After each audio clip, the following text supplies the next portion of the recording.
I'm CT. When I'm not busy being Arroe, the podcaster, I live in the real world. I mean, everybody has to have a real job, right? Mine is CS, customer service. You know, solutions, relationships, while keeping my team motivated and pumped up with a constant connection with each and every person who has chosen to step into our location. Episode number 107, On Tour, Total Eclipse, and Shepherd's Pie. This is C.T.C.S. Transition walk. Well, kind of, sort of. It's the day before the 2 days that I normally go into the grocery store, but I've got the next 2 days off because live stage, baby. Going to be on that live stage doing incredible music. Boy, tomorrow's performance is a 6-hour outdoor performance, and then Friday will be an evening celebration. So, looking forward to being on that stage for 2 nights in a row. Can't tell you what the body's going to feel like on Saturday morning, though. So, it'll only be 2 days out of the 4. Performance day. It's just after 6 a.m. Loading up the equipment for an outdoor performance. It's raining. Been here before. We've been doing this since 1992. They say the rain will be done by maybe 9 o'clock. We don't start playing till 11. So that's cool that it's supposed to stop raining, but the ground's going to be wet. Where are they going to put us? That's always a fear when you hear the music. I've been shocked many times. Is today going to be one of those days to add to the book?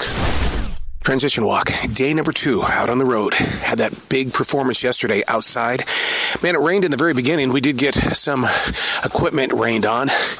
And then the sun broke, and then what happened is that the winds really started picking up, and it blew over one of our speakers. So that's always a dangerous thing to look at. Got another live performance tonight. The good news is it's indoors. It's going to be a late one, though. So, and then I'll get back to CS tomorrow. But 2 days out on the road. We're on tour right now. We got a lot of performances to do over the next 3 weeks. Transition walk. In the C.T.C.S. world, this would be day number 3 out of 4. My God, last night was so incredible. Being on that stage, it was a room full of a lot of people from New York. New Yorkers love to party. They love to party hard. They have their way of partying, where when they come down to visit in the South, they always go, man, we do it differently in New York. Last night was one of those nights where I was like, I got some compliments from the people from New York that I knew what I was doing. Yeah, now if I could only figure out what I'm doing in CS. I'm taking this transition walk through this beautiful forest in South Charlotte a little bit later than normal because at this point in time, we're about maybe 6 or 7 minutes away from the eclipse taking place. Sadly, we've got gray skies. The ground is wet from a fall rain, but I still want to be out here in the forest because the last time that I was part of an eclipse, it got so quiet in the forest for those moments when things just kind of went into a shadowed state. So I want to find out what's going to happen today, even with the gray skies above. The meteorologist said that this part of the world would go through the eclipse at about 11:50. We're getting very close to it. As Jazzy and I walk through this forest, it's really quiet. I mean, I saw one squirrel just a few seconds ago, but there are no birds in flight. You don't even hear the birds even singing. So it's really super quiet inside this forest right now. It's 11:51. According to the meteorologist, we should be having the experience. Oh, Jesus, my God, the sun is right above me. Holy crap. Hold on, I gotta get my glasses on. For some stinking reason, I am seeing it right now on a cloudy, rainy day. Absolutely, without a doubt, man. That eclipse is playing with everybody's emotions, man. It's like nobody wants to be friendly with anybody. Words of accusations and finger pointing, and God, I already felt like crap when I came into a cesspool of emotion. I'm sure we're no different than any other business. You can have an emotional roll call. We've got Robert, who's on number 6, complaining about how he's sick and tired of people asking him to watch their carts while they go to the bathroom. You got Ty at the other end on number 1, who's just basically never wants to show up, but she's here, and she's going to do whatever she can to get by, but don't look for a smile, because it's not going to happen. And, then you've even got, other people on the team that are displaying their emotions in a way that it's like, okay, so we're not getting along today. Maybe I shouldn't be even talking about this on C.T.C.S. Maybe this should be the episode that should never air. Ooh, Jesus. It's not just the employees that are going through this mental situation that we're currently in today. Don't record this stuff, dude. It's like you're sucking in all the bad energy. Older gentleman claims he's been coming to the store since the 1960s, and he's really bitching up a storm because he feels that when we have things that are half off, it's not supposed to be the price that he once paid back in 1972. Half off means I'm going to save some money here. But man, you got to look at today's prices and realize what is half off these days? It's still a bank loan away is what it is. And now the pet peeve of the week. when people come up to do a Western Union to receive money, and they said, I'm going to be right back. Okay, 7 minutes have gone by. I've got it ready to go. I need the phone number so I can continue on, and they're not here. That's why? Why did you even come up here if you're not even ready? We've got reports of a very intoxicated young lady who is in front of our store right now picking up our pumpkins, which are in a big box out near the parking lot, and she is throwing them in the street, making sure that they break all over the place. We've called the police because this is beyond our control. You can't stop this because we can't do anything about it because she's outside. But there she goes again. Okay, that's which one? Is that 4? That's 4 pumpkins now. This has got to stop. Well, ain't that the shit? I'm not the shits, but ain't that the shit? You know, I talked all day today about how it felt like everything was just caving in around us, and I challenged myself not to talk about it, don't even record, don't do anything. And so earlier today, Anita and her son always come into the store. They're just masters at saving money.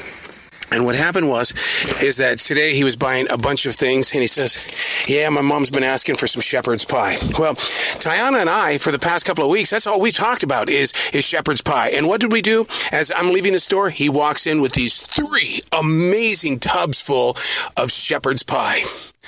Community, baby. Community. Yeah. That was a great way to end a very, very bad day. Transition walk, day number 4. It's actually day number 2, but, I had the DJ performances on Thursday and Friday. It's cold as hell out here today. This is what fall is all about. But we're in the forest on the day after the eclipse, and with a clearer, more positive mind, because I got my Jesus on. Man, I need to get my Jesus on a Thursday or a Friday so that when I go into a weekend, I got the power to know who my community is and how I can get up and around situations that I know I can't win. In fact, my Sabanim used to tell me all the time in martial arts. He says, the situation that is troubling you right now, yeah. Can you control it? No. Move on. If you can't control it, move on. Is it right to start the day off with a pet peeve, or is that being negative? I'm going to do it anyway. Pet peeve of the day. People who can't get off the phone. You're checking them out. You're sending their food across the little beeper. Money is adding up. You don't get a hello. You don't get a nod. You ask them a question. They don't respond. They're on that phone. And they're just looking at it as if it's like an addiction. It's like they can't break free of it. Pet peeve of the day. How'd you like your shepherd's pie? It was actually really good. It was. Did you heat it up when you got home? I heated it up, and I did add some kale seasoning, but it was still good. It was really good. Yeah, because, what did you like about it? I like the mashed potato part of it. Yeah. That is exactly what I was going to say, the mashed potatoes. The mashed potatoes pulled it together. We've been without our general manager now for a month, and there's no sign of a replacement. We've got an injured manager on duty. We also have a manager on duty that's on vacation. So we're really with one manager on duty. We're bringing other people in from other stores. This guy that's here with us tonight traveled like 50-some miles to get here just to help us out. But it's very difficult. It's like playing a different field every day because you don't know what manager on duty is going to be here, and each one of them have their own set of rules and styles. Our guest has about $323 of groceries and a big basket full, and they want us to type in the EBT number. You can't do that, not at this store. Your EBT card, it's got to go down that strip. If it doesn't go down that strip, you can't get the food. And so it was so funny. And she goes, hey, I put in a lot of time to gather that food, and I know you guys are going to put it back. Can I at least have the sandwich for free? No, that's just not going to happen. So remember, if your EBT card is a little roughed up, get a new one.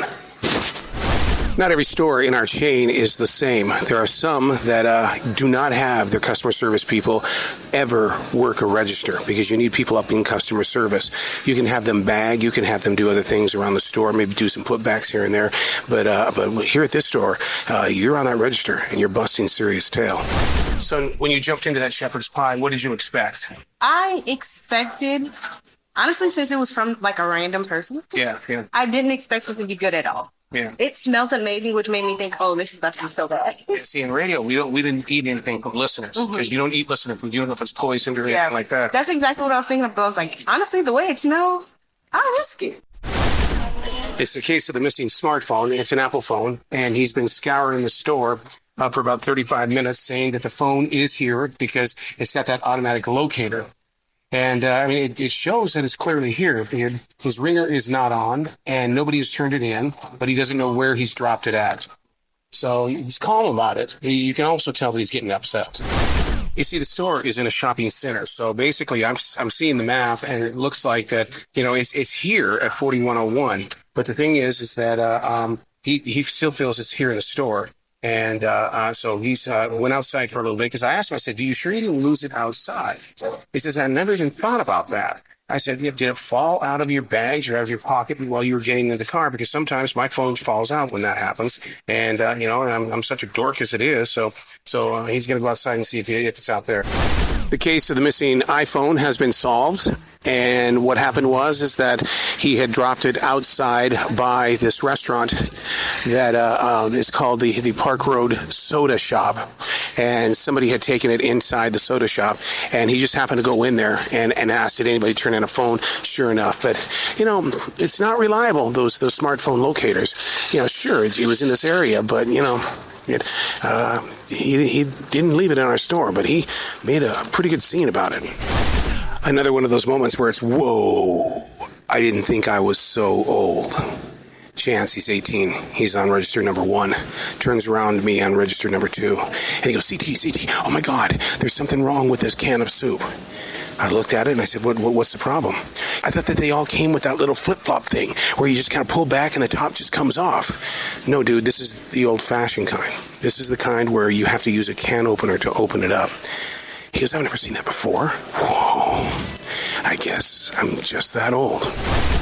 Just got word here at the store that we've lost a great from the 1970s, a show called Three's Company. And she's been my guest on my podcast several different times, because she knows that I love to talk about eating clean and living a clean life. We lost Suzanne Summers. That's a tough one, very tough one, because I got to know her just a little bit. Because when we would get on the phone, we never got off the phone until one of us just finally says, "We gotta go." Well, that's it. Another edition of C.T.C.S. on tour, the Eclipse, and Shepherd's Pie. Take the time to get to know those that are in a grocery store, those that stock, those that are in the bakery, even shake the hand of the general manager. They're hard workers in there. There's a lot of drama, a lot of hidden stories, but they're real people living a real life. Thank you for listening to C.T.C.S.